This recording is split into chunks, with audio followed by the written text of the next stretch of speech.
Be with me, Lord, when I am in trouble. Be with me, Lord, I pray. Be with me, Lord, when I am in trouble. Be with me, Lord, I pray. To you, O Lord, I offer my prayer. In you, my God, I trust. Teach me your ways, O Lord. Make them known to me. Teach me to live according to your truth, for you are my God who saves me.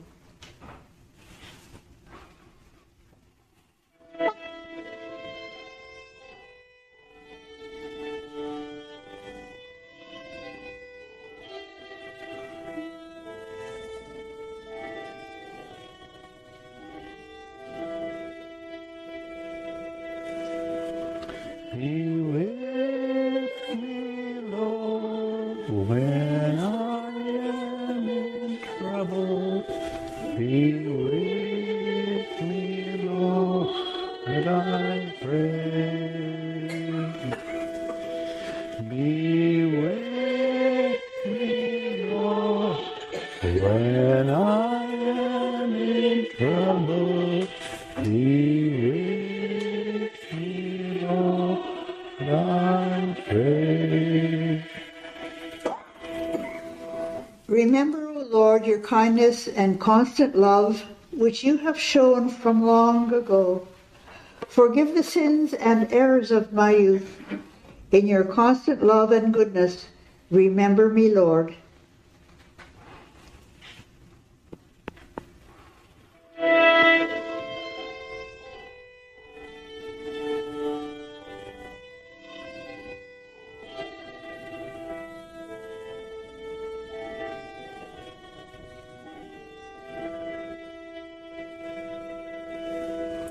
Be with me, Lord, when I am in trouble.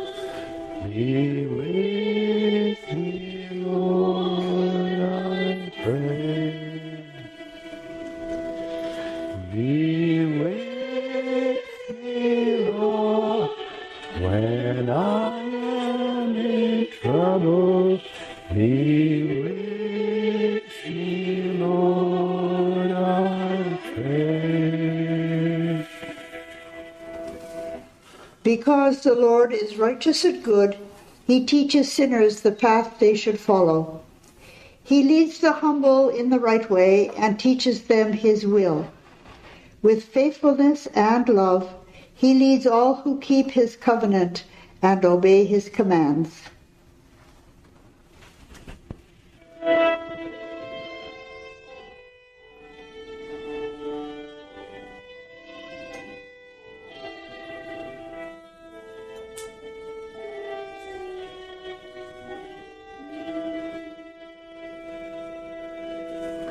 Be with me, Lord, when I am in trouble. Be with me, Lord, I pray. Be with me, Lord, when I am in trouble.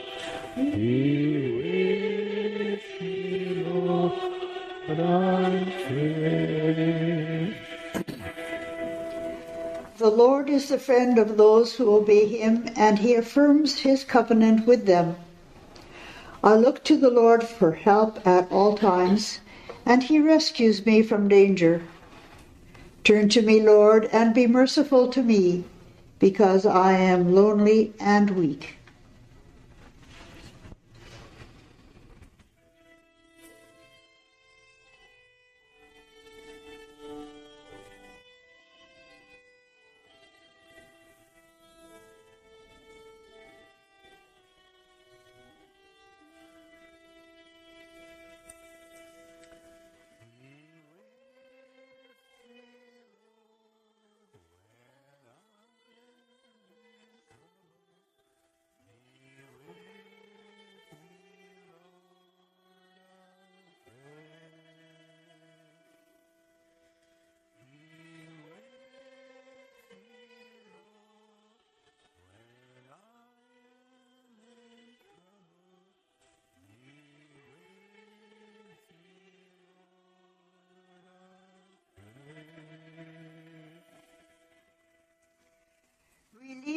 my worries and save me from all my troubles. Protect me and save me, keep me from defeat.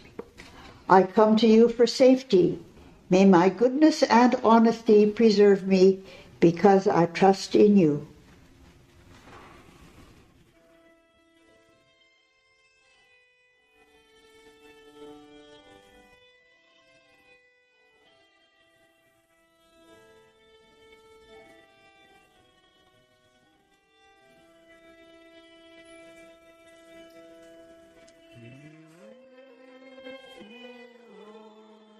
When I'm in trouble, be with me, Lord, I pray. Be with me, Lord, when I am in trouble.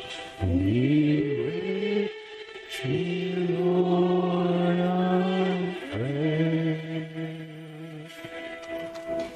From all their troubles, O God, save your people Israel. To you, O Lord, I offer my prayer. In you, my God, I trust. Remember, O Lord, your kindness and constant love, which you have shown from long ago.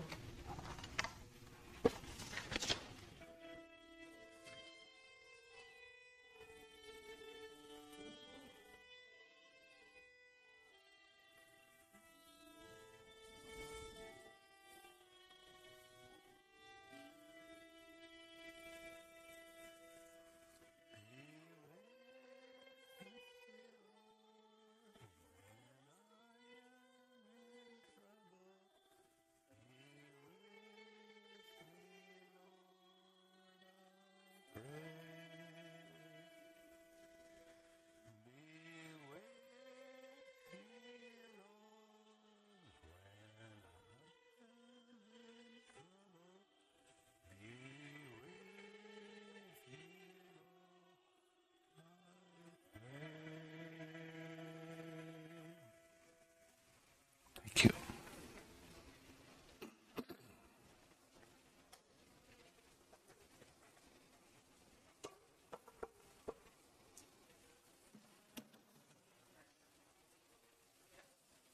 Lovely psalm, isn't it? Lovely psalm.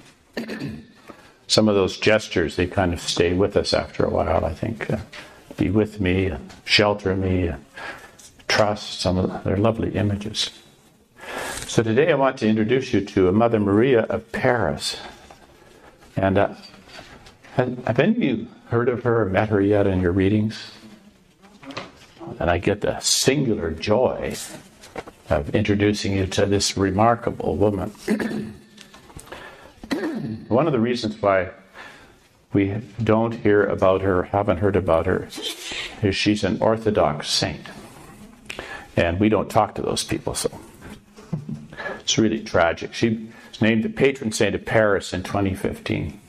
So I'll give you her biography, because it's really quite an extraordinary story. So she's growing up in the 1920s in Russia.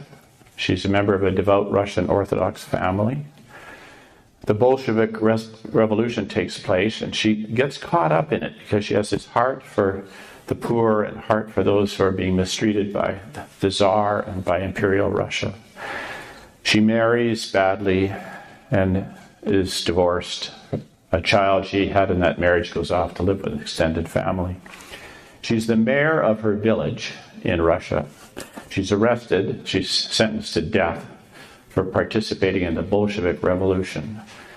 She manages to get out of jail, and she ends up marrying the judge who pardons her. So she's married, she's divorced, she's married again. And now she's in 1930s. All of that turmoil is going on in Europe. She and her husband go to Paris to look after the emigres who fled there from Russia to escape the pogrom that's going on in Russia, at the same time as Nazi Germany invades France. So here she is, she's looking at the soup kitchen in Russia, caring for it and scrambling to find food, looking after all these people who've come, many of whom are Jews, who showed up at her soup kitchen, at her hostel in Paris. She divorces again. Her husband leaves her. She's left in Paris with her daughter, Anastasia. She recovers her Orthodox faith, and she petitions the patriarch to become a nun. So she becomes a religious, complete with the habit, black habit. Here she is in Paris, France, and they have stories of her sitting outside cafes in France, smoking a cigarette, drinking a cup of beer, because she's going around scrambling for food for her soup kitchen and for her hostel from anywhere she can get it. Quite an intimidating woman. The Nazis invade and take over Paris, and she is deeply offended by what's going on. In fact, because they've singled out the Jews and asked them to wear this yellow star, Mother Maria says, we should all be wearing the yellow star in solidarity with this people. So it's 1940s, 41, 42. They're rounding up the Jews and taking them to the concentration camps to be exterminated. And in Paris, they've herded them all together into a soccer stadium. They've tracked them all down, herded them in there prior to them being deported. Mother Maria is quite well known in Paris, her habit, and because of her ministry among the poor. So she is allowed to venture into this soccer stadium to bring food and whatever comfort she can offer there. And she comes up with a plan to have the Jewish parents put their children into garbage cans so she can export them out of the stadium. So she's taking these children in garbage cans out of the stadium to rescue them from what's coming. Anastasia gets sick, her daughter, and dies, and it's heartbreaking for Mother Maria, and proves to be a singular contribution to her faith. And then finally, in 1944, as the war is coming to end, she's arrested. She, along with the Jewish people she's been ministering to, go to Ravenswood, where she's executed. Amazing story, Lovely story. Her writing, she did some writing, and they had some memories. And one of the memories is of this icon. So that's the icon of Mother Maria, and she's holding an icon of Mary in her hands. And the people in the camp remember her drawing this icon, shaping this icon. It's Mary holding the crucified Christ in her arms. Quite a striking picture. So we have sort of two icons in this picture. The icon of Mary of Paris, Mother Maria of Paris, then the icon of Mary holding the crucified Christ in her arms. So how can we best describe her insight into the Christian life? And you got to keep in mind, though, this is 1930s and 40s. She's writing this stuff. She's become alert to how individualized the Western world is becoming in our thinking, how we're seeing ourselves so much as individuals. And this is 1930 and 40. Imagine what she'd think if she was in 2020, how individual. But this is back then. So she has this insight that we're becoming very, very individual in our thinking. And she makes a comparison between what she calls the unsanctified ego and the sanctified ego. What she means by the unsanctified is the not baptized person, and the sanctified is the baptized person. And she says there's almost no difference between the two. She said the unsanctified person sees the world out there as a place for me to go out and do whatever I want with creation to satisfy my ego. She said the sanctified person, she's looking at Christians, sees the world out there as an opportunity for me to go out and do good deeds so that I can make myself into a good person. She says there's no difference in here. She says the root of sin is to see ourselves as an isolated person who is trying to create a relationship to Jesus Christ, who we see as another isolated person. And our goal is to imitate Jesus Christ as one isolated person imitating another isolated person. And she says, this is rootless life, because it means our whole life is growing out of our desire to make ourselves into a good person out of our own energy, out of our own image we have of ourselves as a good person. I'm going to go and do good deeds. So one of the images, she said, we fancy ourselves to be like a hero or a heroine, venturing out of our castle of our ego, out onto the streets of Antigonish, to go and do something good for God. And then we bring it back into our ego and we offer it to God as a little gift, a little treasure, all wrapped up. She said, and somehow we justify this because I chose to do it.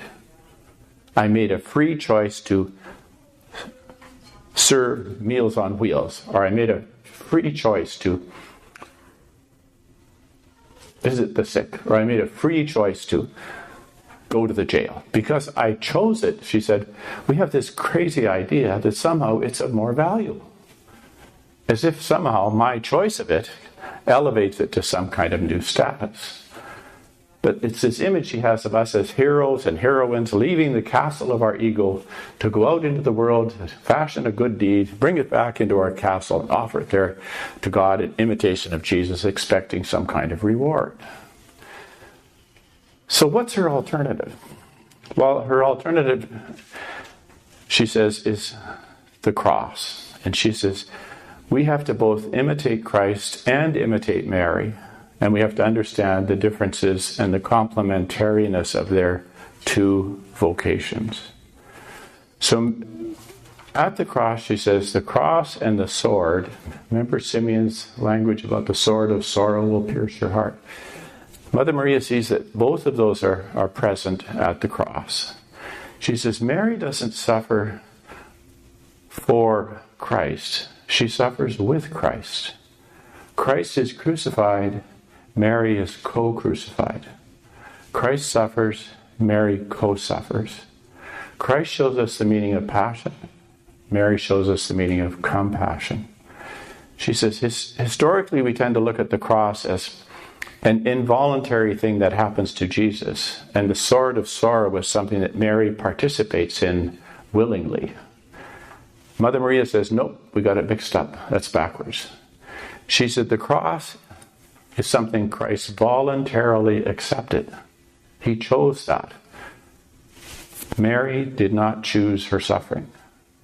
Mary's suffering is involuntary. It is thrust upon her. And some of this she's come to as she is reflecting on the death of Anastasia. Because the death of her daughter Anastasia has challenged her own understanding of how she sees herself as a mother.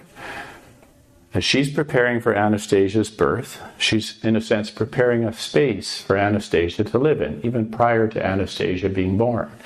It's kind of like painting the nursery, you know.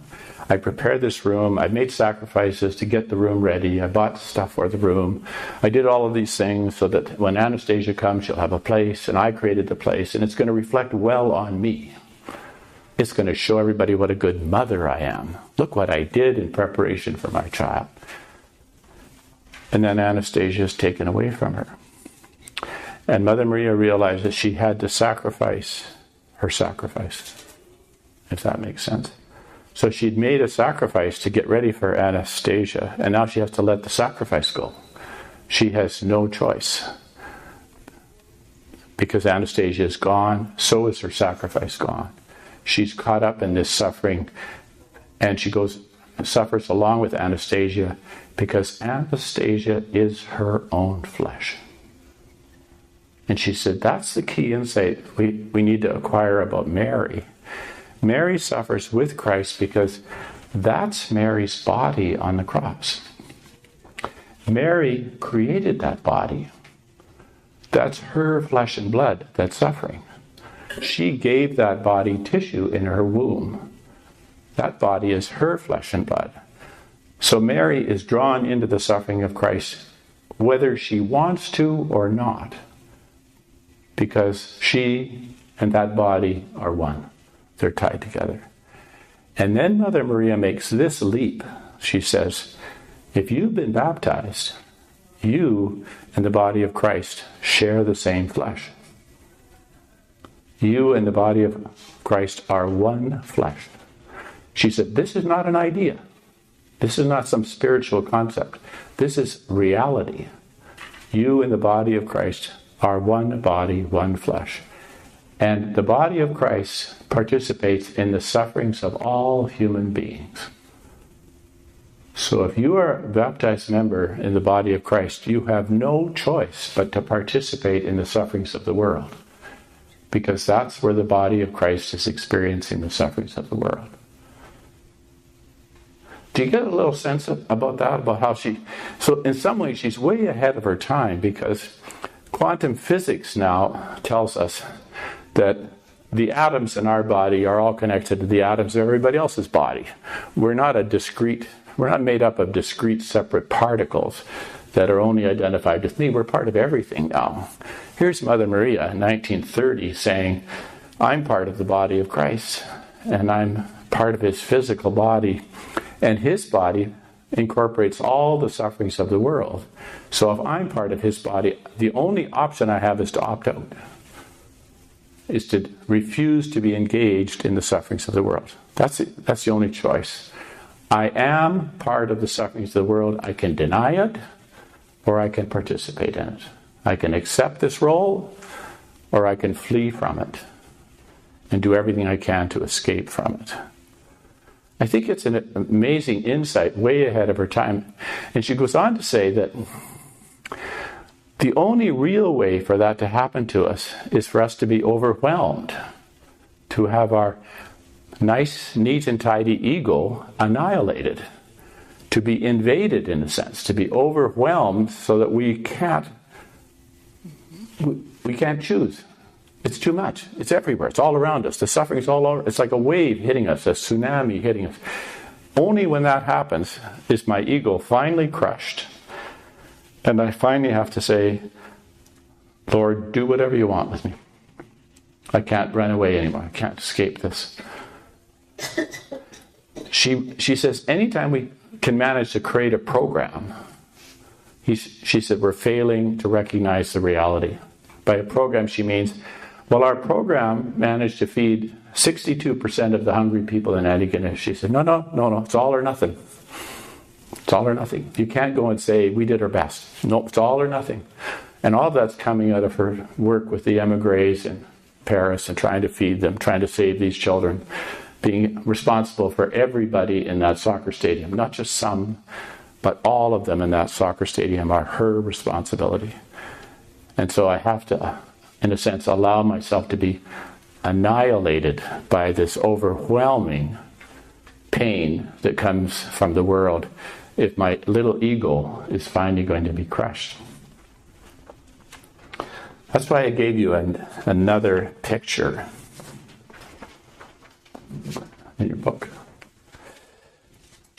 Have you heard of this picture or seen this? Some of you might have. So this is a lovely Canadian story. So this is Pope Francis. You know how deeply attached he was to the immigrants that were in the Mediterranean Ocean, etc., all of that. So he commissioned, he said, I want something in St. Peter's Square to serve as a permanent reminder of this reality and our day and age. So he had our Canadian Cardinal, Cherney, good man Cherney, to commission this work. It's 30 feet long, and it has immigrants from every historical age and every culture jammed on this boat. And Cherney had it commissioned in bronze, and it's the first new piece of architecture to go in St. Peter's Square in 400 years. A bit of Canadiana there for us. It's called Angels Among Us. And can you see the angel wings sticking up above the crowd there? You see those two pointed things pointing up to the heavens? Angels among us. But in a sense, it's a visual reminder of what Mother Maria experienced as she's looking after the emigres in Paris in 1940s, overwhelmed by the need, unable to meet all of the need. But because she's participating with them and in them, her own ego has been destroyed, and she's now one with the body of Christ. There's no difference between her and the body of Christ because of this willingness to be overwhelmed by the pain and suffering of the world. Towards the end of her life, she looked out and she said, we need to see every human being as an icon of God, decorating the halls of creation. And we need to venerate every person as an icon of God by our service and our care and compassion. Lovely woman. We hopefully we might hear more and more of her writings. They're slowly being translated into English, but it's a lovely story, I think, and I think it's a kind of a complementary story to Maximilian Kolbe, because that was the story we had of someone dying in the concentration camps. And here's another one, a richer one, a more profound story of this woman dying in the concentration camp. But after all this ministry, trying to rescue and to save the immigrants, the refugees in Paris prior to that awful death. So I'm so pleased to be able to share that story with you, and you can kind of remember Mother Maria of Paris. What a lovely contribution she is to the saints among us who we continue to pray for and ask for their intercession. So let's finish with another verse of that lovely song, Be with me, Lord, when I am in trouble.